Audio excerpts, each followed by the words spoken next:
Hello everyone, my name is Deepika. तो आज से हम नई सीरीज़ स्टार्ट करने वाले हैं जिसमें हम 2022 वाले मैथ्स एंड रीजनिंग के क्वेश्चंस करने वाले हैं। तो पार्ट 1 में हम 4 to 9 क्वेश्चंस लेने वाले हैं। तो चलिए स्टार्ट करते हैं। अब यहाँ हमें बोला गया है, एक सीक्वेंस दी गई है इस टाइप से। इस सीक्वेंस में हमें ये एक्स की वैल्यू निकालनी है कि ये वाली टर्म क्या होगी। तो इसे निकालने के लिए हम पहले पैटर्न देखते हैं कि क्या पैटर्न है इसमें। तो यहाँ से अगर हम देखेंगे तो +10 हो रहा है, देन +0 हो रहा है, देन +5 हो रहा है, देन +15 हो रहा है, देन +45 हो रहा है। तो हम एडिशन में तो कोई पैटर्न निकाल नहीं पा रहे हैं, और अगर देखेंगे भी तो ऐसा लग रहा है कि ये कुछ मल्टीप्लिकेशन में जा रहा है। तो इसलिए हम मल्टीप्लिकेशन की तरफ देखते हैं कि क्या पैटर्न हो सकता है। तो यहाँ 20 का हाफ हो गया है 10, मतलब कि 20 को 1/2 से मल्टीप्लाई कर दिया गया है, हाफ कर दिया गया है 20 को। देन 10 को 1 से मल्टीप्लाई किया गया है, तो वो 10 ही हो जाएगा। देन अगेन 10 को 3/2 से मल्टीप्लाई करा करा गया है। देन 15 को डबल कर दिया गया है, 15 2 30, तो 15 को डबल कर दिया गया है। देन 30 को 5/2 से मल्टीप्लाई किया गया है। तो नेक्स्ट टर्म अगर हम देखेंगे तो ये जो पैटर्न हमारे पास बना, ये बना 1/2, देन 2/2, देन 3/2, देन इसे 4/2 हम लिख सकते हैं, देन 5/2। तो यहाँ पर हमारा आ जाएगा 6/2, यानी कि 3 से मल्टीप्लाई किया जाएगा। तो 75 को जब हम 3 से मल्टीप्लाई करेंगे तो हमारे पास आ जाएगा 225। तो यहाँ पर डी इसका आंसर आ जाएगा 225। ओके। तो ये एक पजल टाइप का क्वेश्चन है, और देखा जाए तो डिविजिबिलिटी पे बेस्ड है। तो पहले हम डिविजिबिलिटी के रूल्स देख लेते हैं कि क्या होते हैं।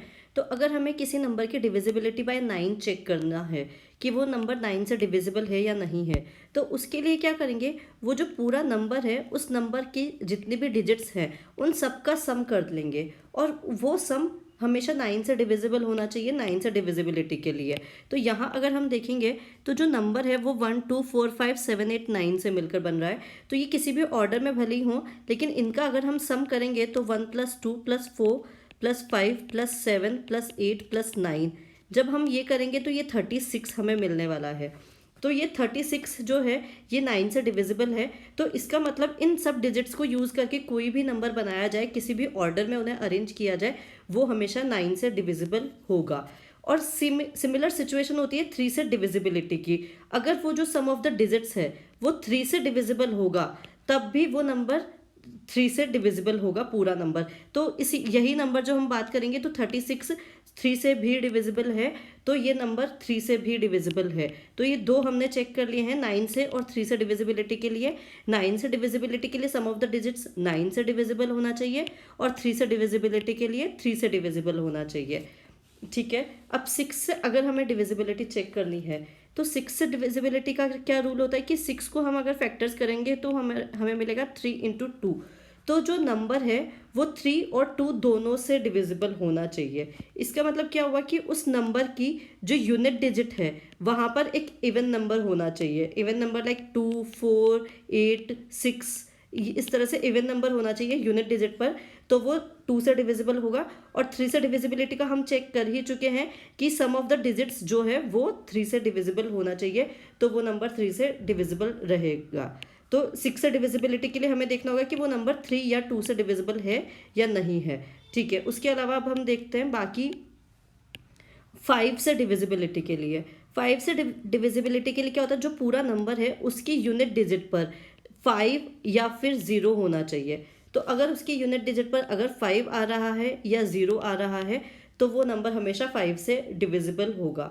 4 से डिविजिबिलिटी के लिए क्या होता है कि जो नंबर है उसकी 2 डिजिट्स, लास्ट की 2 डिजिट्स जो होंगी वो 4 से डिविजिबल होनी चाहिए, तो वो पूरा ही नंबर 4 से डिविजिबल होगा।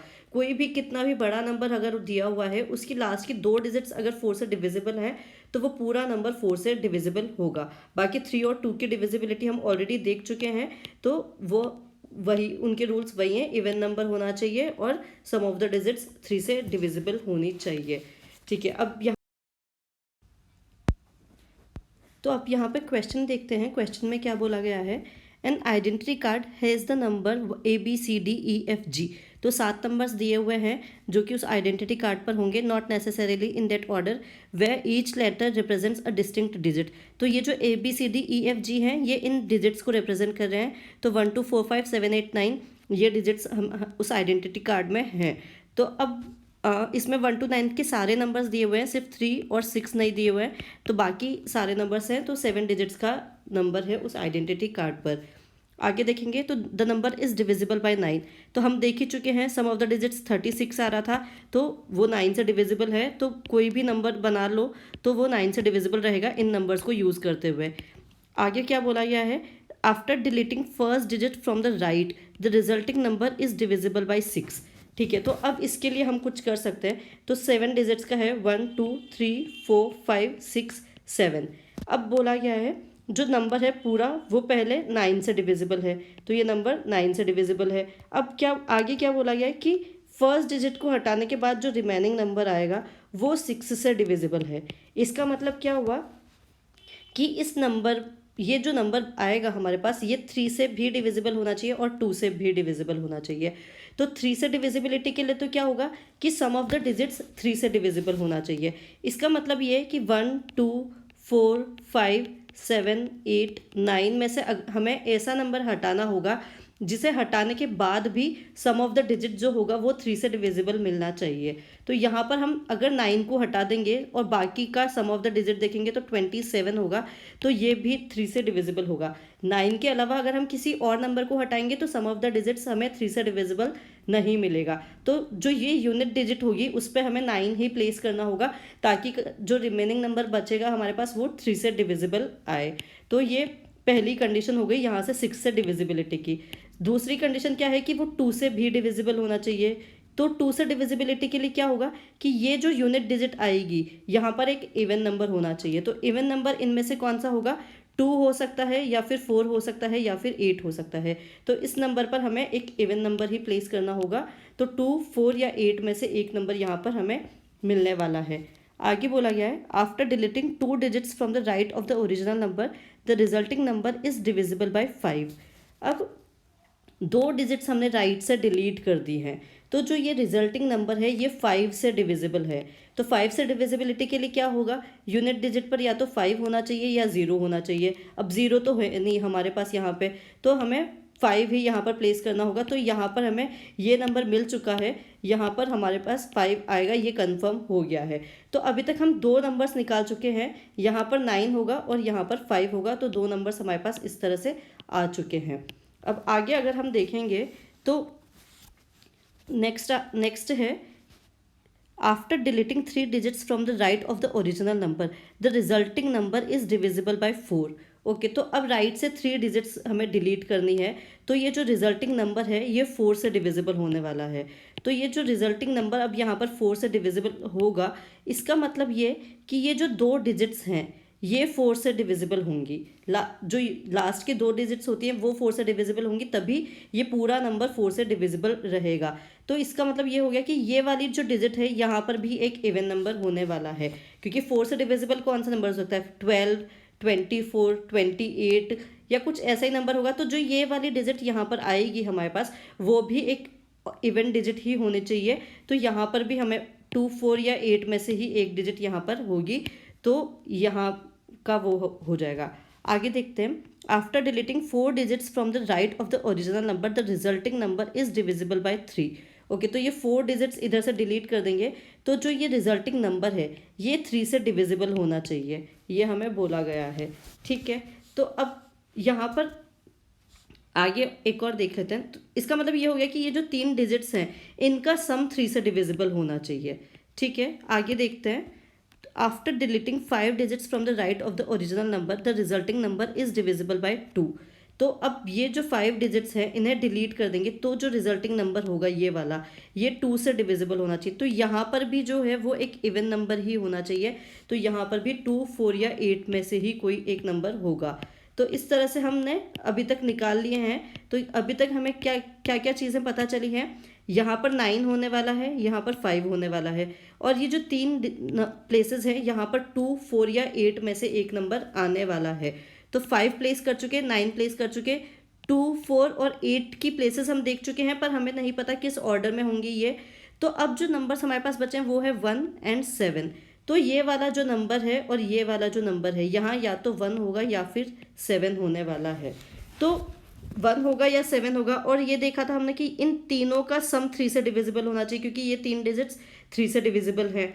तो 1 + 7 हमारे पास आ जाएगा 8। अब हमें 8 में ऐसा नंबर ऐड करना होगा जिसे ऐड करने के बाद वो 3 से डिविजिबल बन जाए। और नंबर्स कौन कौन से हैं हमारे पास यहाँ के लिए? 2, 4 या 8। तो 8 में अगर हम 2 ऐड करेंगे तो 10 बनेगा, जो कि 3 से डिविजिबल नहीं रहेगा, तो ये हट गया। 8 में 4 ऐड करेंगे तो 12 बन जाएगा, ये 3 से डिविजिबल होगा। तो यहाँ पर हमारे पास 4 हो सकता है। 8 में 8 ऐड करेंगे तो 16 बनेगा, जो कि 3 से डिविजिबल नहीं है, तो ये भी कैंसिल हो जाएगा।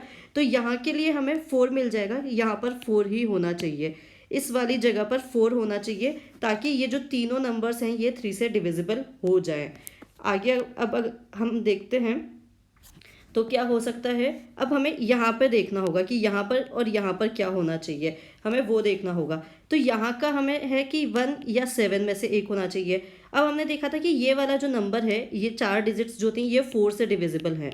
तो 4 से डिविजिबल होने के लिए इन दोनों को 4 से डिविजिबल होना चाहिए। तो या तो 12 4 से डिविजिबल है या 72 4 से डिविजिबल है, लेकिन ना 18 4 से डिविजिबल है ना ही 78 4 से डिविजिबल है, तो ये हमारा कैंसिल हो जाएगा। तो इस वाली जगह पर भी हमें पता चल गया कि यहाँ पर 2 होने वाला है। तो यहाँ 4 आ गया, यहाँ 2 आ गया, तो बचेगा ये वाला तो प्लेस, तो यहाँ पर 8 होने वाला है। तो इतना हम पता कर चुके हैं कि कौन कौन सी जगह पर क्या क्या हो सकता है। तो ये हमें मिल गया है। हम 2 4 8 की भी प्लेसेस अब पता कर चुके हैं कहाँ कहाँ क्या क्या होने वाला है। तो यहाँ 1 या 7 में से एक होगा, यहाँ पर भी 1 या 7 में से एक होगा, बाकी यहाँ पर 4 हो जाएगा, यहाँ पर 8 हो जाएगा। तो अब हमें इन तीनों का सम निकालना है, इन तीनों का सम हमें देखना होगा।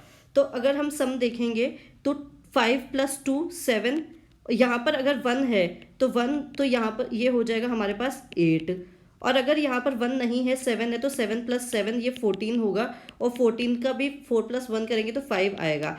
तो ऐसा कोई ऑप्शन नहीं है हमारे पास, सिर्फ 8 ही है। तो यहाँ पर ए इसका आंसर हो जाएगा, 8 हो जाएगा। तो इसका मतलब ये कि यहाँ पर हमें 1 प्लेस करना होगा, यहाँ पर 7 प्लेस करना होगा।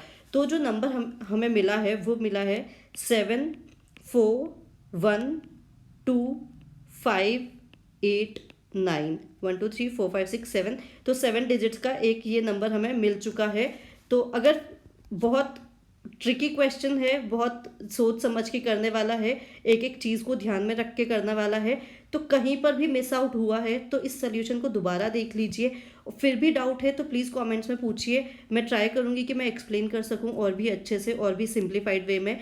बाकी जो हमें नंबर मिला है एग्जैक्ट वो ये नंबर हमें मिला है जो पॉसिबल हो सकता है, क्योंकि यहाँ पर भी हमें पॉसिबल वैल्यू ही बोली गई है। तो पॉसिबल वैल्यू 8 ही है। 5 भी हो सकती थी पर 5 ऑप्शन में नहीं दिया हुआ, तो हम फिर कोई और तरीका भी देखते कि कैसे उसे कर सकते थे। 1 और 7 में भी और अच्छे से कर सकते थे ताकि कोई डाउट ही ना रहे। बाकी नहीं दिया हुआ तो ज़रूरत भी नहीं है, क्योंकि वैसे ही बहुत लेंदी क्वेश्चन है, तो और कन्फ्यूजन का ज़रूरत नहीं है। तो इसलिए यहाँ पर इसका आंसर हम ए मार्क कर देंगे, ए इसका आंसर यहाँ हो जाएगा। ओके, आगे चलते हैं। अब यहाँ हमें बोला गया है two friends X and Y start running and they run together for 50 meter in same direction and reach a point. X turns right and runs 60 meters while Y turns left and runs 40 meter. Then X turns left and runs 50 meter and stops while Y turns right and runs 50 meter and then stops. How far are the two friends from each other? Okay, तो अब दोनों पहले एक ही direction में चल रहे थे, तो इस तरह से एक डायरेक्शन में 50 मीटर तक दोनों चले हैं, एक्स और वाई दोनों। उसके बाद यहाँ पहुँचने के बाद X turns right and runs 60 metre, तो एक्स राइट टर्न होके 60 मीटर चलता है, यहाँ पर आके इधर से एक्स इधर हो जाएगा। उसके बाद Y turns left and runs 40 metre, Y 40 metre इस तरफ से लेफ्ट टर्न करके इस तरफ वाई 40 मीटर चल देता है। उसके बाद बोलते हैं then X turns left and runs 50 metre. अब एक्स यहाँ से लेफ्ट टर्न लेता है और 50 मीटर चलता है, तो यहाँ पर ये 50 मीटर एक्स हो जाएगा लेफ्ट टर्न लेकर। फिर आगे बोला गया while Y turns right and then runs 50 metre, Y 50 metre चलता है इस तरफ राइट टर्न करके, तो यहाँ पर इस तरफ वाई की डायरेक्शन हो जाएगी और इस तरफ एक्स की डायरेक्शन हो जाएगी। तो हमें बोला गया है then they both stops, how far are the two friends from each other. ठीक है, तो दोनों एक दूसरे से कितने दूर हैं ये हमें निकालना है। तो ये वाली जो डिस्टेंस है ये बेसिकली हमें निकालनी होगी कि ये कितनी है। तो ये कितनी हो जाएगी 40 + 60, तो 100 इसका आंसर आ जाएगा, 100 मीटर। तो बहुत ईजी था ये वाला। तो एक बहुत बड़ा वाला क्वेश्चन देने के बाद एक बहुत ईजी सा क्वेश्चन दे दिया था। तो बस इसका सिंपल आंसर आ जाएगा 100 मीटर। ओके, आगे चलते हैं। कैलेंडर वाला क्वेश्चन है। तो पहले हम कैलेंडर का बेसिक देख लेते हैं एक बार क्या होता है। तो नंबर ऑफ ऑड डेज हमें बेसिकली फाइंड करने होते हैं, नंबर ऑफ ऑड डेज। तो एक साल में कितने ऑड डेज होंगे ये हमें पता होना चाहिए। तो दो तरह के ईयर्स होते हैं, एक होता है नॉर्मल ईयर और दूसरा होता है नॉर्मल ईयर। एक होता है नॉर्मल ईयर और एक दूसरा होता है लीप ईयर। तो लीप ईयर वो होता है जिसमें February 29 डेज़ की होती है। तो इसमें ईयर में 366 डेज़ होते हैं और इसमें ईयर में 365 डेज़ होते हैं। तो लीप ईयर वो ईयर होगा जो कि 4 से डिविजिबल होगा, जैसे कि 2004, 2008, 2012, 2020। तो इस टाइप के जो ईयर्स हैं ये लीप ईयर्स हैं, तो ये 4 से डिविजिबल होंगे। तो इनमें जो नंबर ऑफ डेज होंगे वो 366 होंगे और नॉर्मल ईयर में 365 डेज होते हैं। अब ऑड डेज निकालने के लिए क्या करना होगा कि ये जो टोटल डेज हैं इन्हें 7 से डिवाइड कर देना होगा। 7 से क्योंकि एक वीक में 7 डेज होते हैं, तो इसलिए हम इन्हें 7 से डिवाइड कर देंगे। तो 7 से डिवाइड करने पर ये आएगा हमारा 52 वीक कंप्लीट बनेंगे एक वीक में, एक ईयर में। प्लस उसके अलावा एक 1 डे एक्स्ट्रा हमें एक दिन में एक ईयर में मिलने वाला है। तो ये तो नॉर्मल ईयर की बात हो गई जब हमने 365 डेज लिया है तब। अगर लीप ईयर की बात करेंगे तो 366 डिवाइडेड बाय 7 करेंगे तो वीक सेम ही आएगा, 52 वीक होंगे। प्लस 2 डेज हमें ऑड डेज मिलेंगे इसमें। तो एक लीप ईयर में 2 दिन ऑड डेज मिलते हैं और एक नॉर्मल ईयर में 1 डे ऑड डे हमें मिलता है। तो इस तरह से ये नंबर ऑफ ऑड डेज पता होने चाहिए। ऑड डेज वही होंगे जो एक वीक कंप्लीट करने के बाद जो एक्स्ट्रा डेज बचते हैं वो ऑड डेज होते हैं। ठीक है, अब हम इस क्वेश्चन को देखते हैं, इसे कैसे करेंगे। तो सबसे पहले हमें दिया हुआ है कि which date of June 2099 among the following is Sunday. ठीक है, तो ये डेज दिए हुए हैं, तो इनमें से कौन सी डेट पर 2099 में संडे पड़ने वाला है। तो सबसे पहले तो ये एग्ज़ाम हुआ था 5 जून 2022 को और तब था संडे, इस डे पे था संडे। तो अब हम 5 जून 2099 को देख लेते हैं कौन सा डे पड़ने वाला है। वही अभी हम मतलब क्वेश्चन करने के लिए इजी पड़ेगा।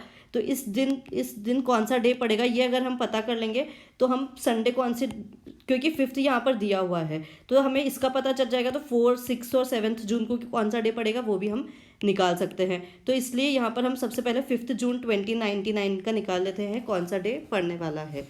ठीक है, तो अब यहाँ पर हम 2099 में से सबसे पहले 2022 को माइनस कर देंगे तो हमें मिलेंगे 77 ईयर्स। 77 ईयर्स इनके बीच में पड़ने वाले हैं। अब इन 77 ईयर्स में अगर हम लीप ईयर निकाल लेंगे तो नंबर ऑफ लीप ईयर कितने आएंगे यहाँ पर लीप ईयर्स। तो ये हमें आएगा 77 डिवाइडेड बाय 4। ये करने पर हमें मिलेगा 19 प्लस समथिंग। तो 19 लीप ईयर इसके बीच में पड़ने वाले हैं। 77 ईयर में से 19 जो होंगे वो लीप ईयर होंगे, बाकी जो 50 इसे माइनस करेंगे तो 58 जो होंगे वो नॉर्मल ईयर पड़ने वाले हैं। ठीक है, तो अब हम क्या करेंगे कि जो ये 77 ईयर्स हैं, अभी जो हमने नंबर ऑफ ऑड डेज देखा था, तो अगर हम 77 ईयर्स सबको ही एक नॉर्मल ईयर देख लें तो 77 तो हमें ऑड डेज मिलने वाले हैं, 77 डेज ऑड डेज मिलने वाले हैं। प्लस ये जो 19 लीप ईयर होंगे इन सब में एक एक एक्स्ट्रा ऑड डे भी हमें मिलने वाला होगा, तो उनका 19 डेज हम एक अलग से निकाल लेंगे। तो इस तरह से हमें टोटल जो ऑड डेज मिलेंगे वो मिलेंगे 77 प्लस 19 इज इक्वल टू ये हो जाएगा 96। तो 96 ऑड डेज हमें मिलने वाले हैं। अब इस 96 को हम 7 से डिवाइड कर देंगे वापस से, तो ये हमें मिलेगा 13 वीक कंप्लीट मिल जाएंगे हमें।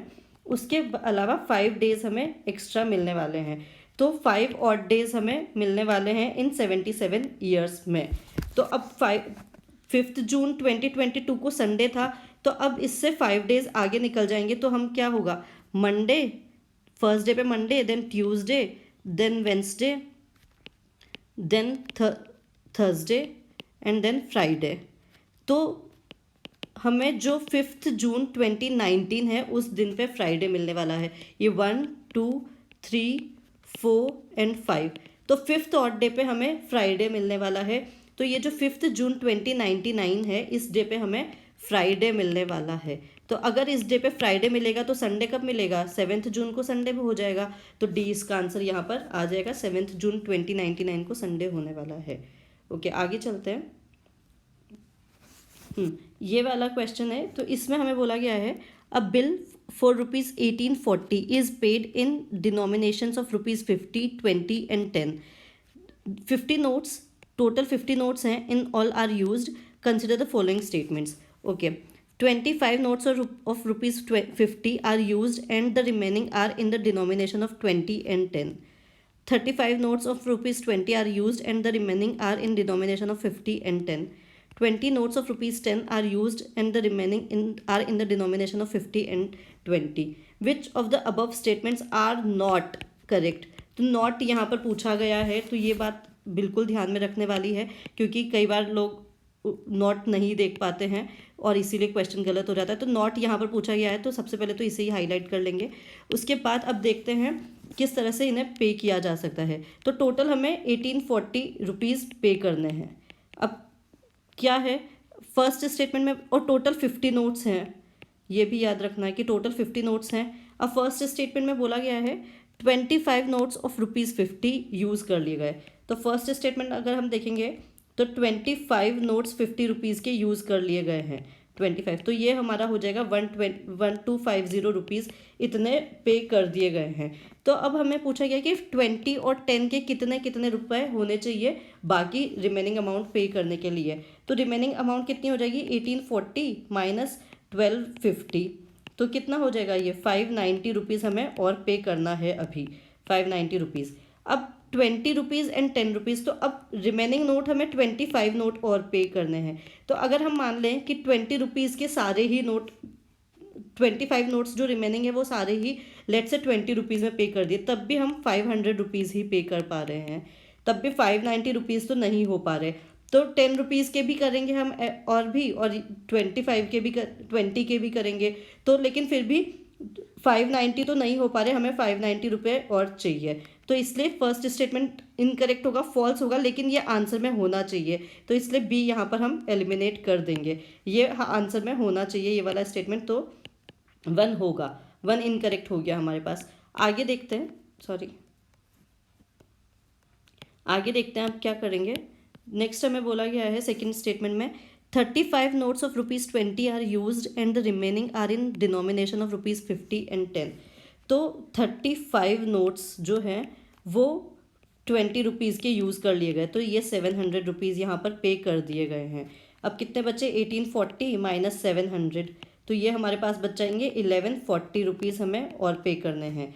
ठीक है, तो अब 35 नोट पे कर दिए गए, तो 15 रिमेनिंग है। अब मान लेते हैं ₹10 और 50 के और पे करने, तो मान लेते हैं सारे ही ₹50 के हमने ले लिए, तब भी ये कितने रुपए होंगे, ये होंगे ₹750।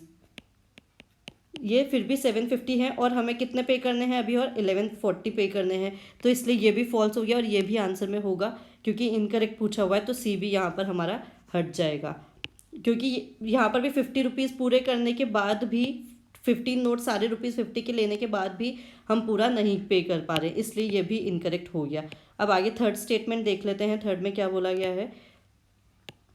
थर्ड को भी हम इसी तरह से चेक करेंगे। 20 नोट्स ₹10 के हमने ले लिए हैं, तो ₹200 हमने पे कर दिए हैं। तो 1840 माइनस 200, तो कितना हो जाएगा ये 1640। अब अगर रिमेनिंग 50 नोट भी हम, अगर 30 नोट हम ₹50 के भी ले लेंगे, तो ये ₹1500 तब भी बनेंगे, लेकिन हमें चाहिए कितने 1640, तो तब भी ये पूरे हम पे नहीं कर पा रहे हैं, तो ये भी फॉल्स होगा। तो डी इसका आंसर हो जाएगा। तीनों ही स्टेटमेंट्स करेक्ट नहीं है, क्योंकि कितना भी अगर हम सारा मैक्सिमम अमाउंट के रिमेनिंग नोट भी ले लेंगे तब भी हम सारा पे नहीं कर पा रहे हैं। तो इसलिए यहाँ पर इसका आंसर डी हो जाएगा, तीनों ही स्टेटमेंट्स में नहीं पे कर पाएंगे पूरा। ठीक है, आगे चलते हैं।